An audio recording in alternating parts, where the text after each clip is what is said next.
Welcome to Wizard.com. I'm maths teacher Aditi.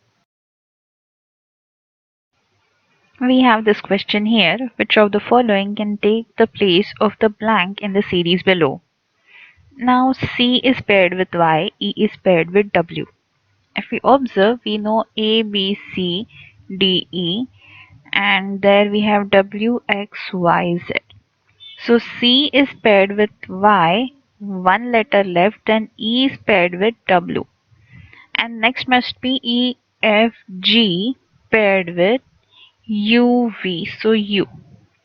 And that's correct. So next letter will be A, B, C, D, E, F, G, H, I, J, J, K, L, M, N, O, P, Q, R, S, T, U, V, W, X, Y, Z. So next will be I, S, and then we'll get K, Q.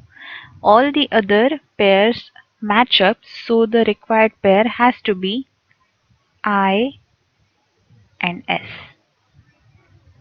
According to the pattern with which letters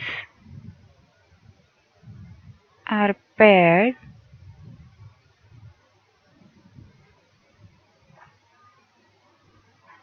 required pair equal to IS. Answer is option D.